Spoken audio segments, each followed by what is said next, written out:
Hello mga momshi! Welcome to our podcast, Caffeinated Motherhood. Cheers!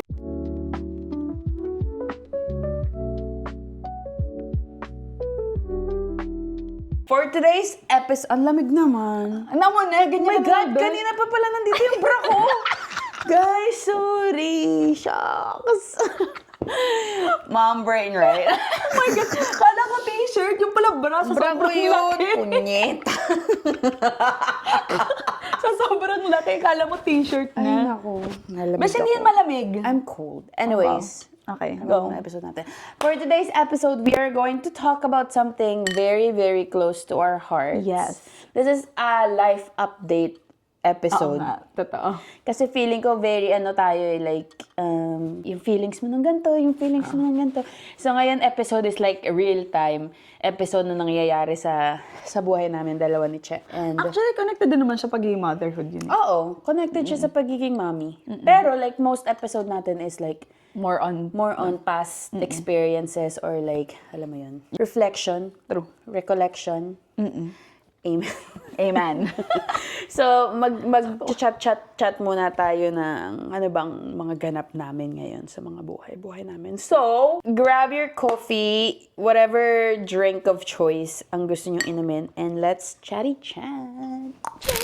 Anyways, guys, ang update sa aming life is We are now mompreneurs. Tama ba? Mommypreneurs. Business mom. Business momshi na kami. Business momshies na Oh my kami. gosh. Oh my gosh. How did we come to be? I know, right? Kasi last time, napapag-usapan na naman sa podcast before, it was just you. So, how?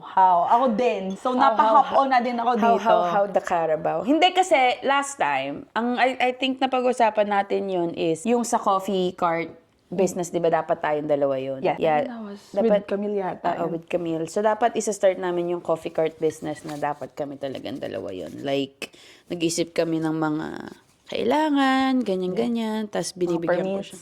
Yeah, mga permits na kailangan. So, sinabi niya sa akin noon na hindi pa siya ready.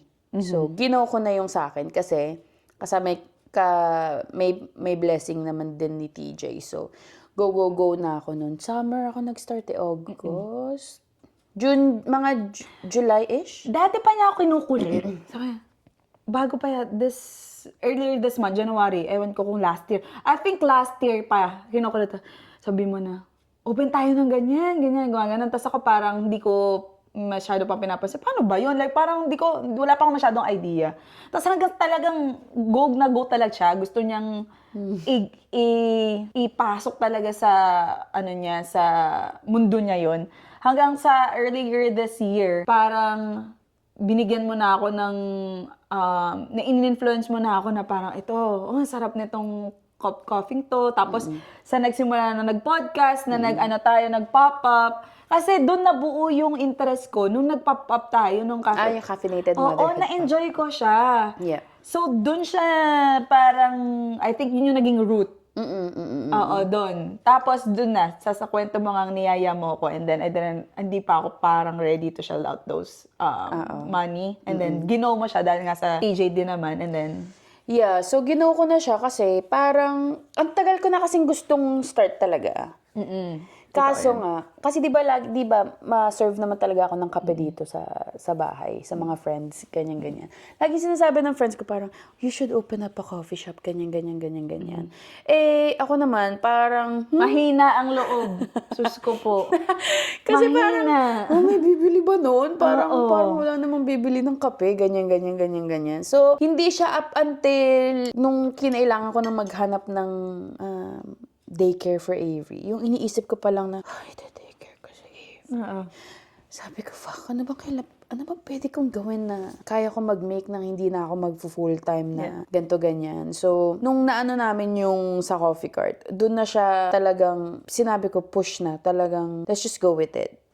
The worst thing that can happen is maganda yung equipment na may iwan sa akin if hindi man mag-workout. At saka, pwede mo siyang, pwede mo naman siyang, mahilig naman ako mag-host. So, magagamit namin lahat nung bibili namin if ever. Yeah, lubag-loob mo. Oo, yun ang yung pang-alis ng takot. Pang ganun. Kasi it's so scary.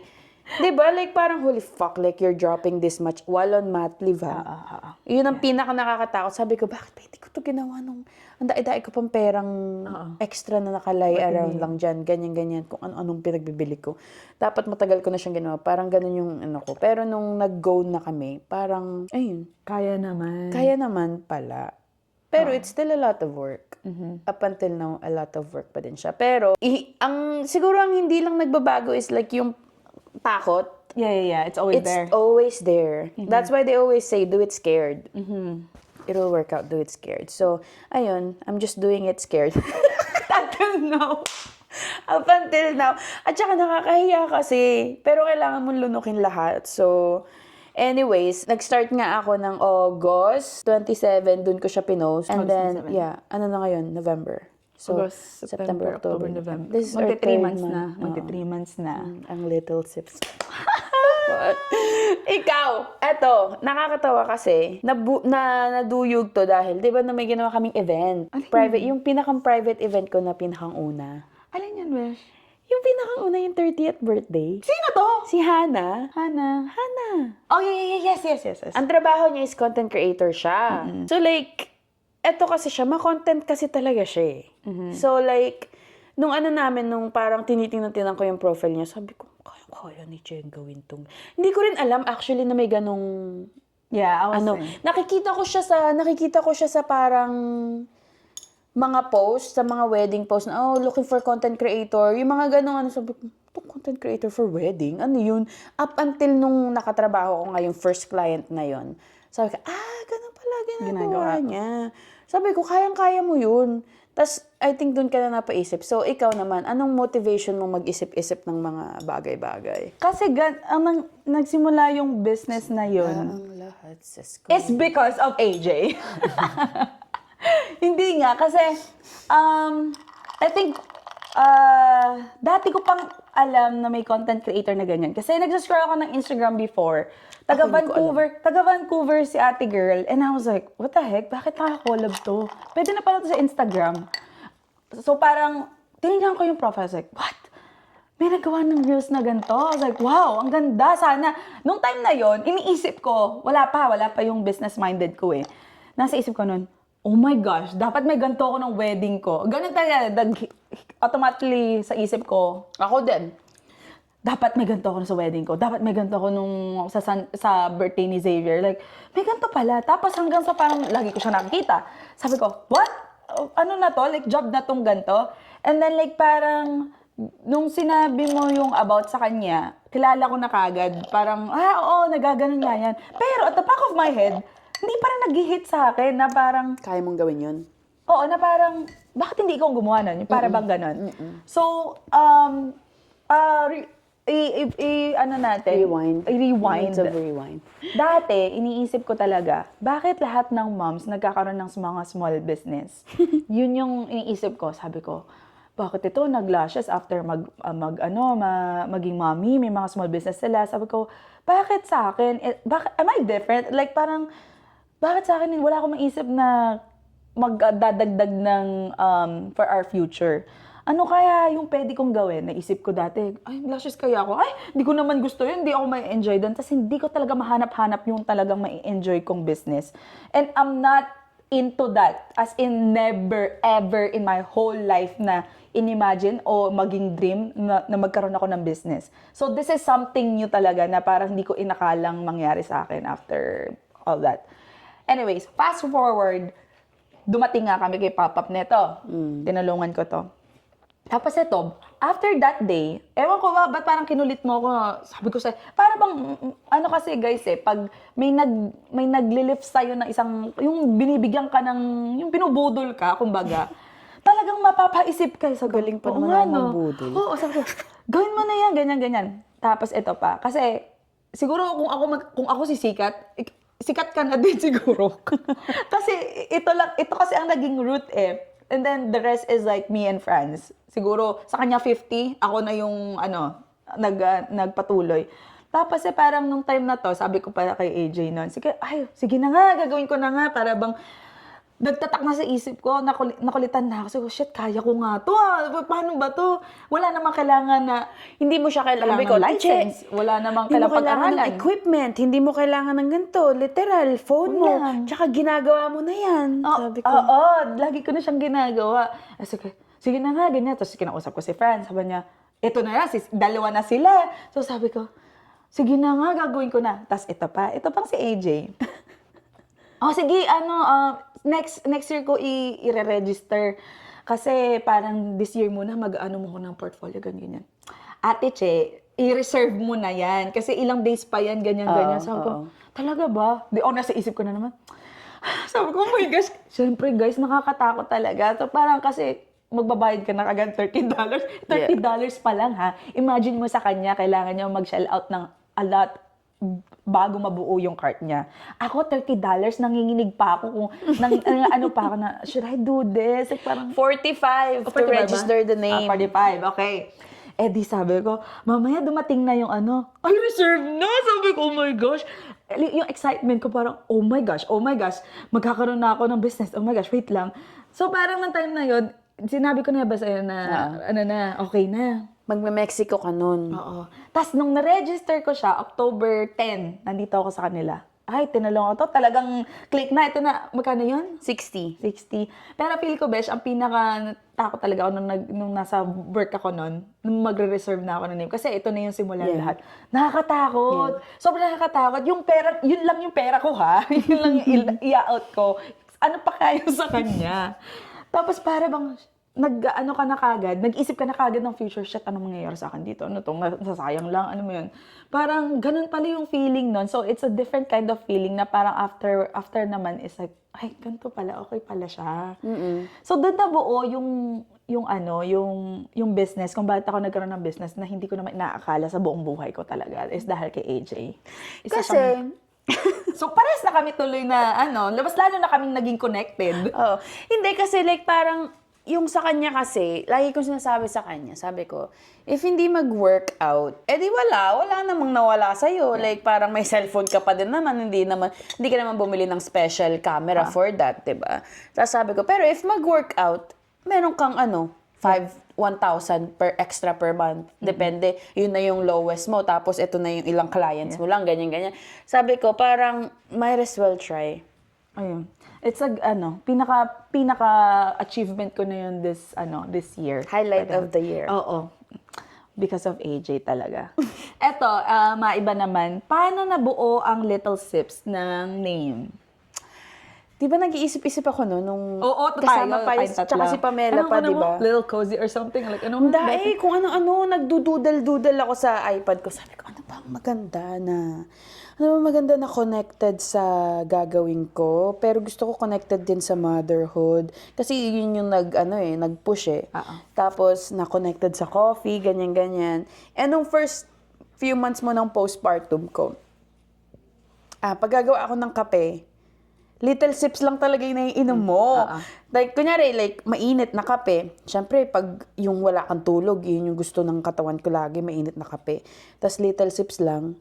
Tapos ibababa ako dyan, tapos maghehele, magpapatay, magpapaburp, magpapadede. Tapos maya-maya malamig na. Tapos parang igagawin ko ng iced coffee. Tapos kahit iced coffee, little sips pa din.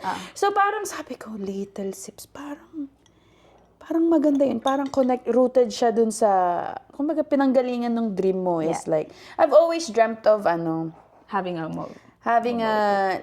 hindi yung mobile. Ngayon kasi parang nauso lang yun.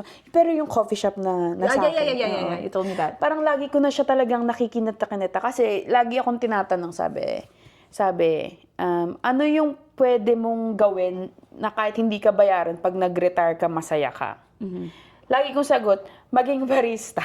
Sabi, gusto ko lang talaga nagagawa ng kape for people, ganyan-ganyan. Sobrang saya ko na lagi. So feeling ko, kapag mag-retire man ako, yun yung trabaho ko na kahit mag-volunteer ka lang. Yung hindi ka bayaran, masaya na ako. So, sabi ko, parang nung tinayin ko yung sa coffee part na yun, tsaka yung pagka-little sips lang. Kasi nga, pag mami ka na talagang, hindi mo na maasikaso. Yun yung dating, Big sips? Big sips. Ngayon, naging little sips na lang. Tapos, sobrang appreciated mo na yung little sips that you Little sips ng coffee na parang, holy fuck. Eto ako to. Yung parang sa akin tong Yeah. moment na to. Yung parang ganun. So, ayun, kaya nabuhay ang little sips. So ngayon parang, wala lang, cute na lang siyang pakinggan. Yeah, I like the little sips, Little yes. sips. Very, Sabi ni ano, Pamela, little sips. Little John. Yung mga ganun. Nung Ina ni una. Pamela. Oo, sabi ko, lang, pangit yan na ng little sips. Binababoy ni Pamela. Kasi hindi mo pa masyadong ano, no? Oo, binababoy kasi ng kapatid ko, lol, gaganon, lol. Tapos i-spell niya L-I-L, tapos gaganon. May conversation, sabi niya, Lil John. Sabi mong gano'n nung Sabi ko, nagbubuo pa. Ina, sabi ko, pangit yata ng little sips Pero ngayon, nag-ano na siya. Feeling ko Nag-grow na sa nag-grow kanya. na sa akin. So, Yung sa akin naman, nung alam ko, nakiga kami ng friends noon. Sabi ko, be, kailangan ko ng preserve ng name. Katikin kulit ako ni AJ, reserve ko na daw ganyan.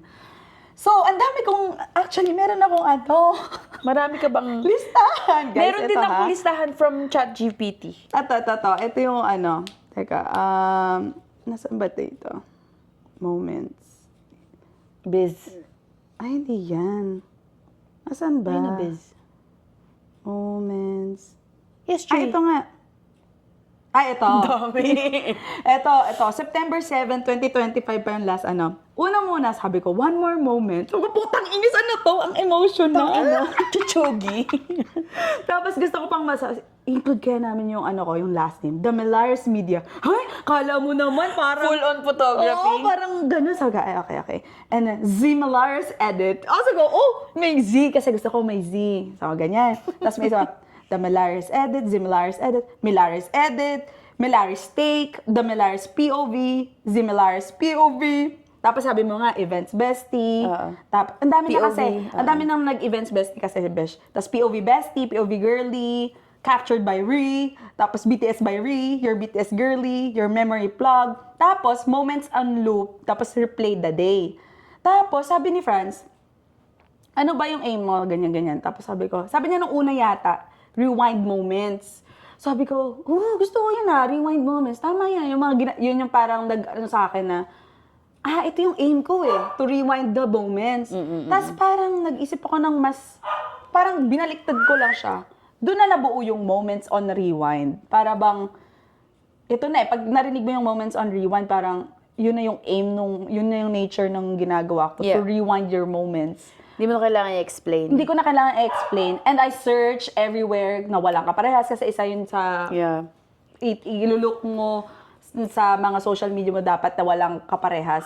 And then may isa lang siyang kaparehas pero parang moments rewind lang yata or... Walang on. Oo, walang on. Parang ganun. Isang site lang siya pero hindi naman ako nababother din. I think website lang. And then with the Instagram, tamang-tama, Moments on Rewind. Tapos sa Facebook, then ganyan-ganyan. Sabi ko, wow, this is perfect. I think Moments on Rewind. And then hanggang sa nag-grow na siya, I think this is the best Moments on Rewind. And then pag sinort mo din siya, MOR, more. So parang, doon nabuo ang Moments on Rewind. I love it. I love Amazing. Gusto ko yung story behind it. So far, ano ang most challenging part of running a business while being a mom? While being a mom. Running a business while being a mom, I feel like for me, it's the after capturing all the ano. Kasi, yung business ko, Besh, hindi naman dahil nagstay ako ng 3 hours, tapos na. Yeah. I have to edit. And I have, with the Moments on Rewind, kailangan, yung ano ko kasi, ang service ko, 24 hours, delivered na kagad. And I'm that girl na pag hindi ko pa tapos, hindi ko tatantanan.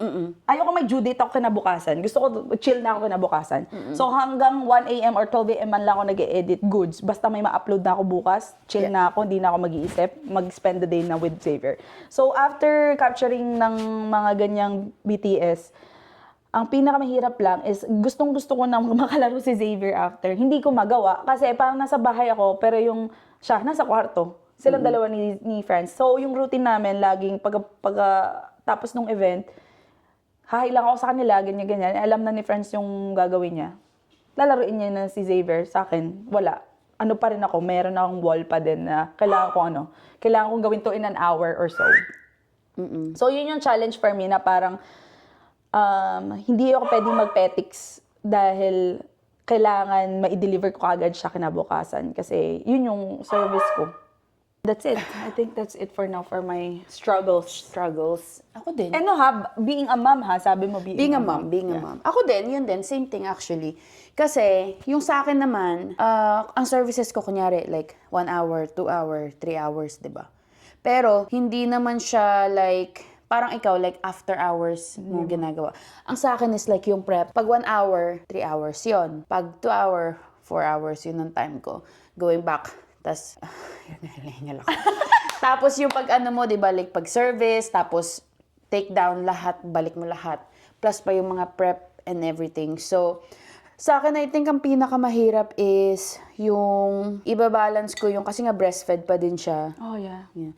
So, kailan ko siya papakainin, kailangan extra. Kung lilinisin mo muna to, o papakainin mo na siya. Oo, so parang yun yung ano ko na parang kailangan mong i-balance yung kailan yung time na kailan ka alis ng bahay, tapos before ka umalis ng bahay, paano mo siya bibigyan ng oras, tapos after mong umano ng bahay, like yung after na, kasi after, syempre maglilinis ka pa ng mga equipment mo, hindi naman siya natatapos pagkatapos ng service. So, yun din, parang balancing time, tapos saan ko siya iiwan, yung ganun. So, minsan may mga events na parang nato-turn down mo kasi walang mag-aalaga. Or meron naman, kunyari may mga pop-up na gusto mong magawa, pero hindi mo magawa kasi long hours, ganyan-ganyan. So, you really, I think, pag yung nature nung sa akin is like, I have to pick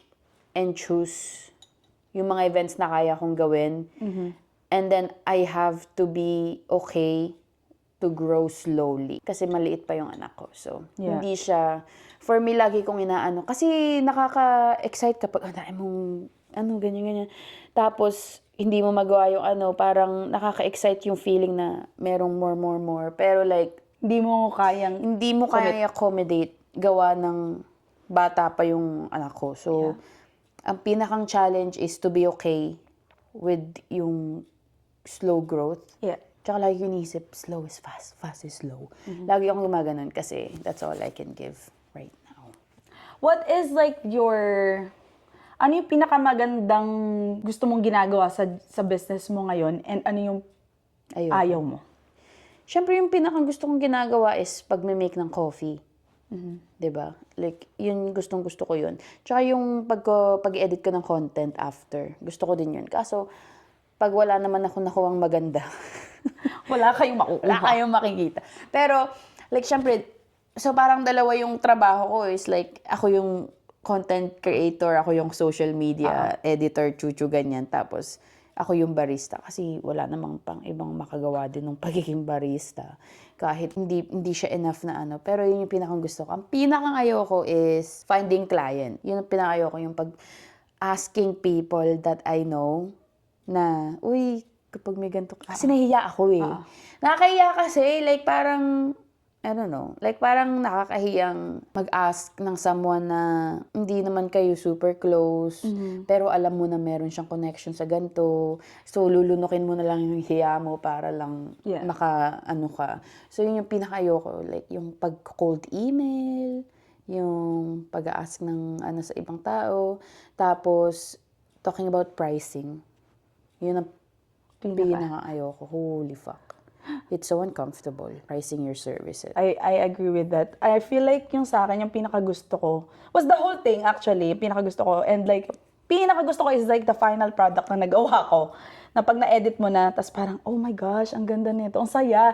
As in, hindi ko alam kung, every time kasing pupunta ako ng event or whatsoever, na hinire ako, I always think sa sarili ko, na sa aking event to. What would I do? And what would I wanna look back to pag kinapture ko tong event na to para lang, alam mo yun, parang nasa same ko nila, sa same feelings.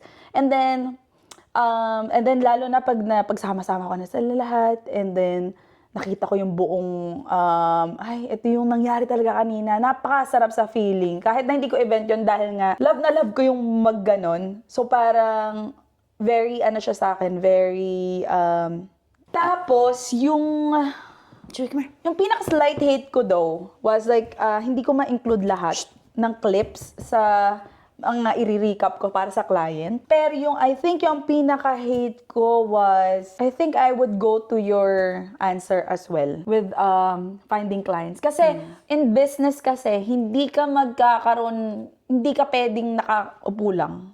Ay! It's okay. Gulat Ang ako. ina! Ako may nung ano dito. It's okay, Joey. Come here, baby. Sorry, guys. Yung garland ko nalaglag. See, Kala ganun ko yung happy. horror kapag wala kang client. Happy Halloween! Yan na nga ba sinasabi ko. Anyways, so sa business, hindi ano yung business mo kung nakatanga ka lang at nakaupo ka lang. Kailangan mo talagang mag-reach out and stuff like that. Yeah. Ang pinakaayaw ko doon is, hindi naman yung talking to I feel like yung pinakaayaw ko doon is pag yung manghingi ka na ng pera. Sure. Yun yung sa akin. With emailing or like yung with asking people na parang ganyan. I feel like okay naman ako dun sa part na yun, Bish. Pero yung manghihingi ako ng, okay, you need to i-transfer me ng 30% na ganyan, before the event, ganyan. I feel like in the long run, ganun pa din ako. Nakakahiya. Sino ba naman hindi mahihiya na kukuha mo siya ng pera and then like, idadoubt mo pa ang sarili mo na parang, kaya ko bang i-fulfill yung service na to para sa kanya? Kasi up until now, hindi pa rin ako, hindi pa rin ako, proud ako na may business, pero hindi pa rin ako yung point na ipagmamayabang ko na ang galing ko dun sa business ko. Parang feel ko, kuhanin mo yung, kailangan kong kunin kita as a client, pero at the same time, sana maibigay ko sa'yo. Yung parang may hope ka na sana magustuhan niya. Sana ganto-ganto. Kasi hindi pa buo yung loob ko na parang I'm like a professional na content creator eh. I'm just doing whatever I know. And there's no tag dito. Walang handbook na it will tell you dapat ganito ang shot, ganito ang ganyan. It's all based on my creativity lang talaga ang pagiging content creator. It's all brains. Kaya para bang sabi ko, shit, baka mamaya, sobrang ano to. Alam mo yan, pero nalalabanan ko naman yung anong yun. Kasi feel ko naman at the end of the day, at na-look back nila yung mga moments ng event nila. Hindi na nila aatupagin kung ano yung na-miss out nila or whatsoever. And I give them all the files as well naman, kung alin yung hindi ko mailagay sa reel. Pero yun yung akin. Yeah. I feel like kapag kasi you're building something from the ground up, yung finding clients, yun ang laging mahirap. Kasi you have to find people that's gonna trust you, na you can deliver. Kasi meron namang may mga established na businesses na they've been doing it for a while. And when you said na you have to find people that trust you, I agree to that kasi kung sarili mo hindi mo tinatrust, kailangan mo ng someone na talagang fully trusted ka. So, yung whatever feedbacks that we receive from other clients or like from other vendors that we work with, nagbo-boost talaga siya ng confidence na parang, oh, talaga, like parang, I'm doing a good job pala with my business. Parang ganun. It might seem like little sa iba na parang, good job. Pero yung good job na yun, parang, sinasa puso mo talaga eh. Tagos hanggang puso. Oo. Kasi ito yung binuo mo. Tapos parang someone na you work with and they saw how you did it, sasabihan ka ng ganun. Kaya malaki talaga yung impact ng nila. Yeah. At saka feedback. same thing din kung parang sa mga no. Kasi sa akin, madami siyang, merong part nung mga bago pa lang naman kami, like talaga. Pero like meron siyang parts na, kunyari, yung isang buong linggo, ang sunod-sunod mong nakikita is like, no, we're okay, no. Yung mga ganon, puro ganon. Nalala ko, pinanghinaan ako ng loob nun. Mahina na loob ko to begin. Lalo pa ako pinanghinaan ng loob kasi, Is this what you were talking about before? yung sabi ko parang, Self-worth? self-doubt. Sabi ko, Self-doubt. holy fuck, like parang, can I do this thing? Sabi ko parang, ganyan-ganyan. Kasi, merong nag-reach out sa amin noon na parang, Sony Pictures. Nag-reach out sa amin, Sony Pictures. Pero, they needed 250 Meron daw silang 250 people for 2 hours. Which is physically, hindi talaga kayang gawin ng machine ko yung i-serve yung 250 dami. in 2 hours. Yeah. So sabi ko, like, hindi ko nga kaya yun, ganyan. Sabi, unfortunately, we're gonna go with like a bigger trailer, ganyan. Sabi A bigger trailer that would, that would accommodate, ganyan. Sabi ko, so, no na yun. Tapos, meron pang, alam mo yung mga nag-i-inquire sa Instagram, tapos biglang, no, we're not going through with ganito, ganyan. Kasi kapag nakakuha ka ng mga few no's here and there, nakakaano ba na parang, Oo. diba? Like, parang hindi siya, hindi siya parang mabilis anuhin na parang, okay. Alam mo yun, like parang, lalo pag sa'yo na. Yung business. Oo, parang ako kasi for me, I take everything personal. Oo nga. Lalo sa sarili kong business, parang lahat ng lahat ng no sa akin is an attack na you're not good enough. Kaya hindi kita parang ganun. So, like, let's say yung sa Sony, sabi ni Tej, kasi kailangan niya talaga akong kasi ilang araw ko yung inisip. Sabi ko, if we just have this, nakuha dapat natin yun, ganyan. Yung pagka-salesperson ko is nag-aano sa akin na parang, you should do more. Parang ganun. Like, even though I'm doing everything that I can at the moment, sabi ni Tej, we literally can't. Like, sabi niya parang, hindi pa tayo, wala pa sa atin yun, ganyan. Sabi ni Pamela, sis, hindi yan sa'yo. Like, parang, i-let go mo na yan kasi hindi yan for you. The right timing, ganyan, dadating sa'yo, ganyan. Pero like, pag nakakakuha ka ng no sa sarili mong business, parang hindi mo siya maiiwasan i-take as like personal attack na parang, I'm not good enough, I'm not doing enough. Even though like parang hindi ka na natutulog minsan kasi reach out, minsan pag tulog na si baby, pag nagnanap si baby, hindi ka na nakakapagpahinga.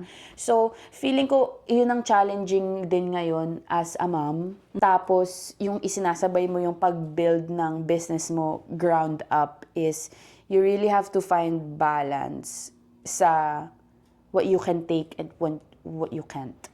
Like, hindi mo siya pwedeng ganunin. I think, Besh, you have to work on practicing yourself na hindi siya personal. Attack. Kasi, ano yan magiging negative lahat ang mangyayari. Para bang, simula ngayon na parang early days pa lang, sanayin mo na siguro yung sarili mo na parang, it's okay. Those who are not willing are not able. Yun yung isang word na binigay sa akin nung isang favorite, yung coordinator, si Tita Myra. I-share ko lang, kasi parang tinatanong niya sa akin, I am lucky enough to have like, kasi in my field naman kasi, nafe-feel ko yung kay AJ, kasi pinaghirapan niya yun, ang daming perang inilabas niya for this. Ako parang, siguro isang situation, isang na din na parang, hindi ko siya pinipersonal, kasi wala naman akong masyadong nilabas. It's like, time lang naman yung nilabas ko at out with whatever. So parang pag halimbawa nagno-know yung mga tao, okay lang naman. Like kung ako rin naman, kung wala akong pera, hindi kita i-hire. Parang ganun na lang lagi iniisip ko. So, I was blessed enough to have like all my vendors na naka-work ko is like vendors ko ng wedding, vendors ko nung kay Xavier, ganyan-ganyan sa mga kaibigan ko. So, madali akong magkaroon ng connections with everyone. Tapos kilala ko na lahat sila. Tapos din ako. Friendly din ako na tao. So, tinanong ni Tita Mai sa akin, ano yung package? Sabi niya kasi, this is me not reaching out to her. So, na-appreciate ko yung niya. Sabi niya, Che, meron kaming bride tomorrow. Tanungin ko kung gusto niyang mag-content creator. Which is like, parang sa akin, holy crap, thank you po, tita. Like, parang hindi ako namimilit, hindi ko sinabi, kasi event coordinator na to. Siyempre, dun dapat yung kapit ko, kasi sila yung magpupush sa'yo to have to have a job, like para magkaroon ka ng client. So, me, na parang naging siya, like, nag-reach out siya, yung mismo nag-reach out sa akin, kasi nahiya ako mag-reach out kay Tita Mai parang sa akin, okay na ako doon, kahit hindi mag-oo yung bride. So anyways, binigay ko yung pricing. May napansin siya doon sa package list ko. Sabi niya sa akin, alisin mo yung small travel fee. You have to own it. Sabi niya ganon. Sabi niya ganon sa akin. And then sabi niya sa akin na those who are not willing are not able. Tandaan mo, you are traveling or you are spending your day or time away from your family. And sabi niya gano'n, sabi na tingnan mo na dun pa lang nandun na yung worth na ibinibigay mo dun sa event na yon. Kaya own it, and ayun, pinagsabihan niya ako sa ganyan. And knowing na parang si tita, ang tagal niya na sa business, ilang taon na siyang event coordinator. And medyo na-touch ako na parang naiyak ako na sobra. Tapos parang, hindi naman ako naiyak, pero parang papunta na doon. Tapos binahagi ko siya kay Fran. Sabi ko, be, tinan mo si tita May talaga. Like parang, kahit hindi ko siya kamag-anak, kahit ano ko lang, hindi naman kami lagi nag-uusap, pero parang lagi siyang nag-look out sa akin. Ay, yun talaga yung mga na-appreciate ko sa mga connection na parang mas ngayon, mas nagiging mas more grace pa ako sa mga ibang tao. Na kung hindi kayo, yung parang to be kind, actually, parang ganon. Kasi walang masama walang magandang idudulot kung magiging masama ka sa iba.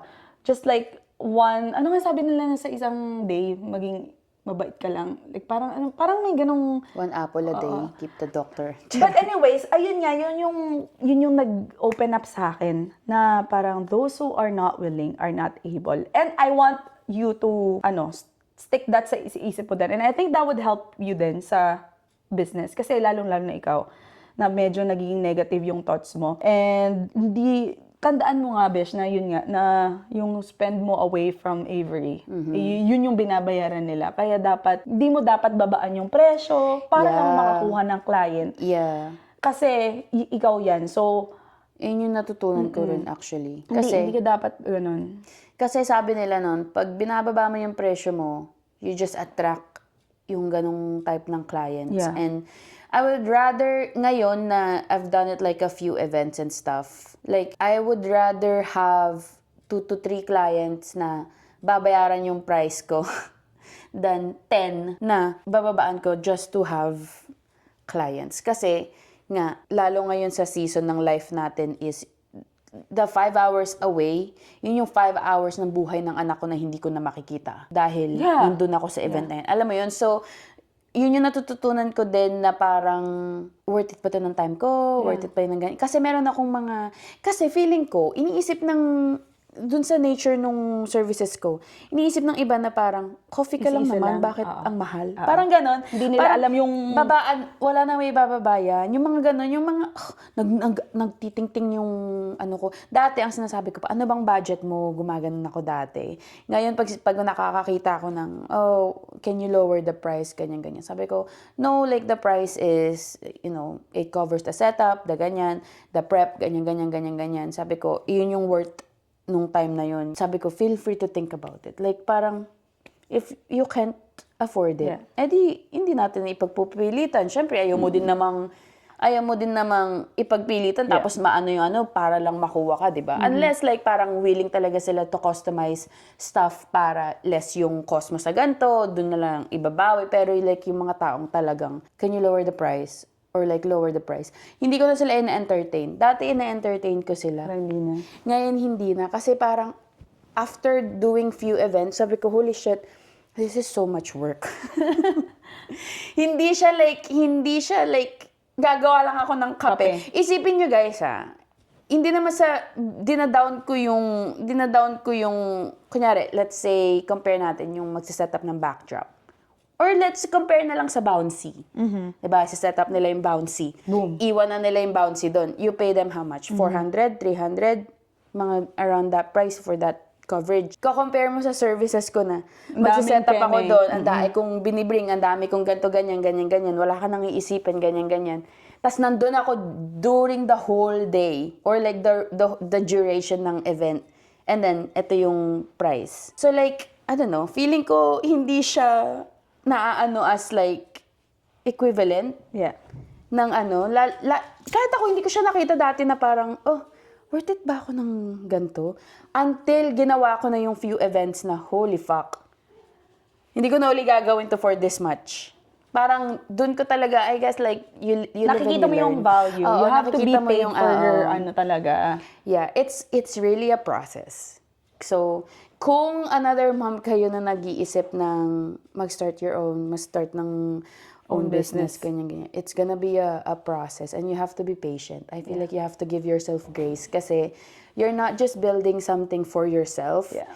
You're still caring for your little one. Hindi natatapos yung ginagawa mo pag nag-clock off ka na sa small business mo, ini-start on the side. Meron ka pang job 24/7 as a mom. So, yeah. And don't take your value any lesser than your priorities talaga. Yes. Kasi you're gonna be away from your family and you have to think about like, you have to be paid for that. Talagang, yun yung pinaka number one kong na-learn sa business and like, within 1 month, Bish? I know. And ito, I was gonna ask, last question. Ano yung di mo ine-expect na nangyari within August to now? Tapos, ako, 1 month ngayon. Ako muna. Ako, hindi ko inaakala nung nagpa-reserve ako ng name, nagpa-register ako ng business, hindi ko inaakala na magkakaroon ako ng gantong karaming events na, ay, may nag-hire na kagad. Eh, ang aim ko lang naman, portfolio. Ano ba?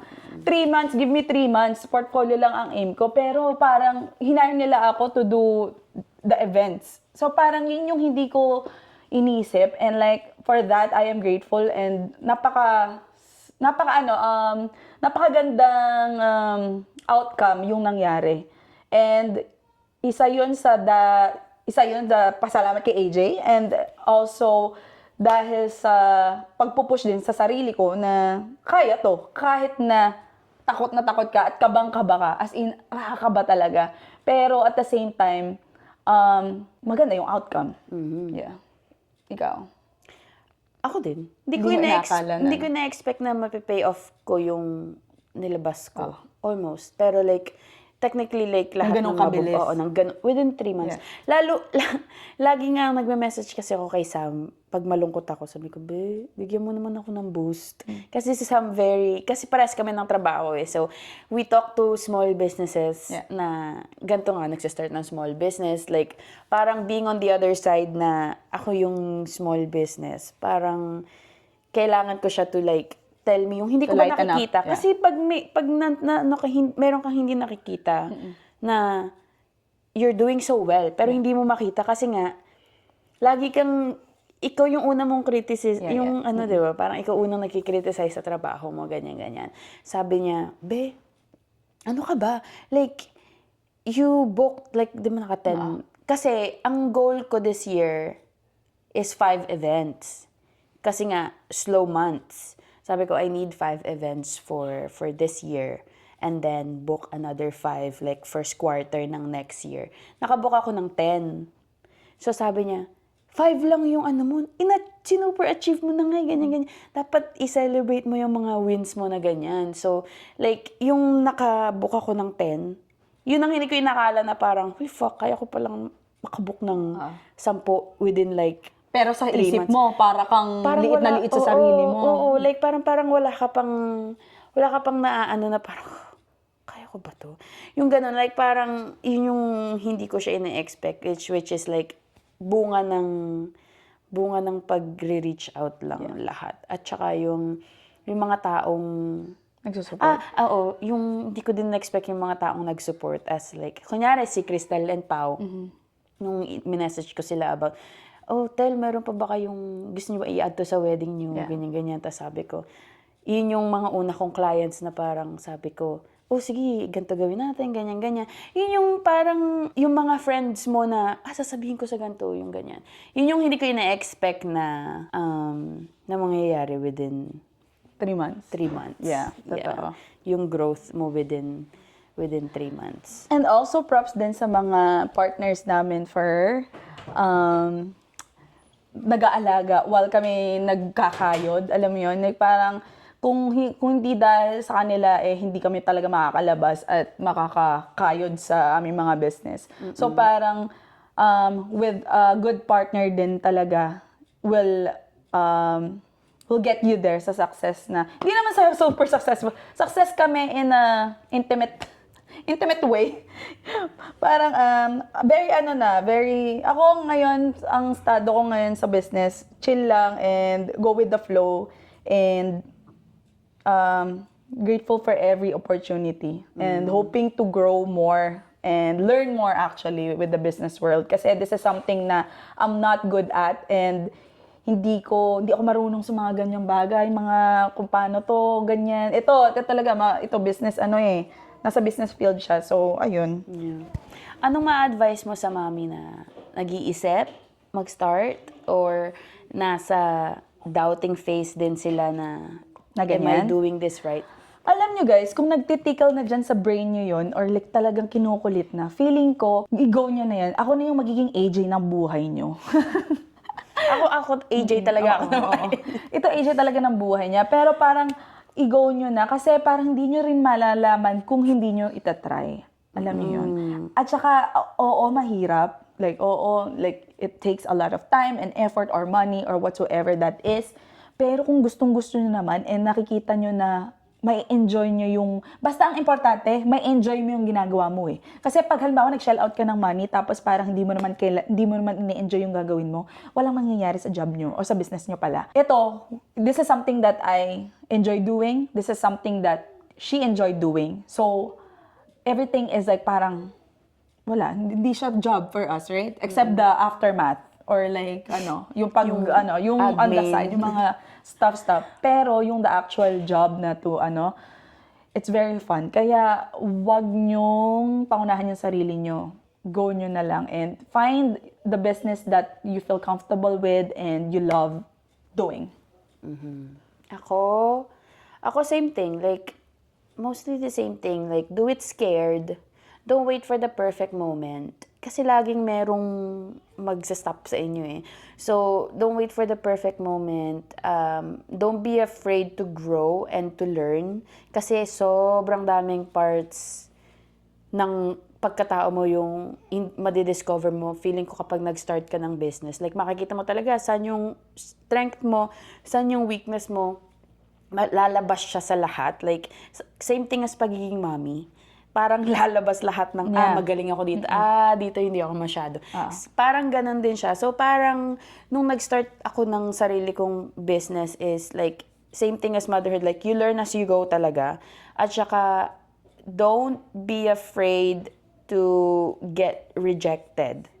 Kasi, ito yung phrase na pinapractice ko lagi ngayon.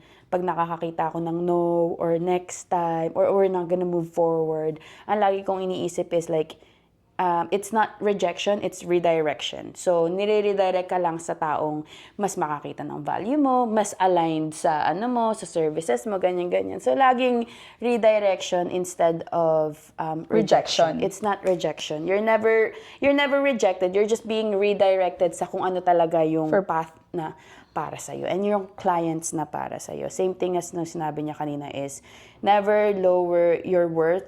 Kasi yung time away from your family is time that you'll never get back. So might as well you make what you think is worth nung time na inaalis nila sa buhay ng baby and family. And those who are not willing are not able.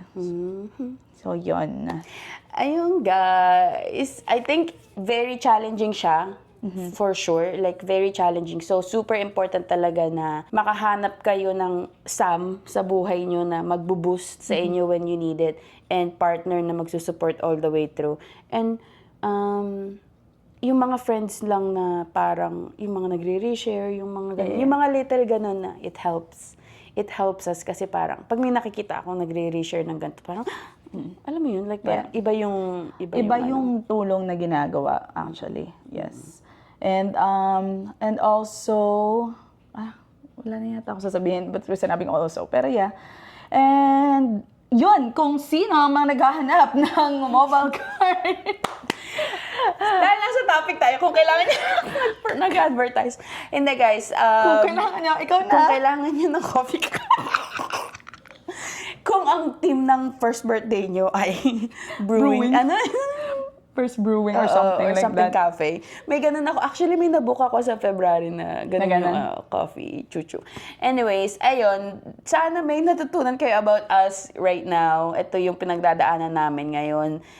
Ito yung sinasabay namin kasabay ng pagiging mommy and pagiging Pagiging mami, pagiging Hobby. podcaster, pagiging hindi ko na ba alam kung saan ako pupunta, AJ, kung saan mo ako dinala. so busy. Pero yeah, sobrang busy. So, Ay, instead na busy, nag-block therapy ako nung nakaraan. So, sabi niya, instead na busy, ang sabihin mo, you're fulfilled. oh, wow, fulfilled. Yeah, So, we're very fulfilled kami. Very fulfilled, very Yes. grateful. And, yeah, if you are thinking of starting a business, Go, go, go. Go, go, go. And if yung kailangan nyo ng kausap dahil may mga clients na nakakainis, message nyo lang kami. But yeah, guys, kung sino ang gusto ng coffee cart, message AJ. And a content creator, hello, it's me. And with any events, go kami dyan. Kaya i-share nyo na tong podcast na to. Sabihin nyo kung saan nagsimula yung business namin. Ito. And follow AJ's business. The Little Sips. And moments on rewind for me. And yeah, that is it for our podcast for today. That is it, Pansit. Yeah. Oh, we should do yeah. Anyways, guys, that's it. Okay, bye. See you guys on the next one. Nako.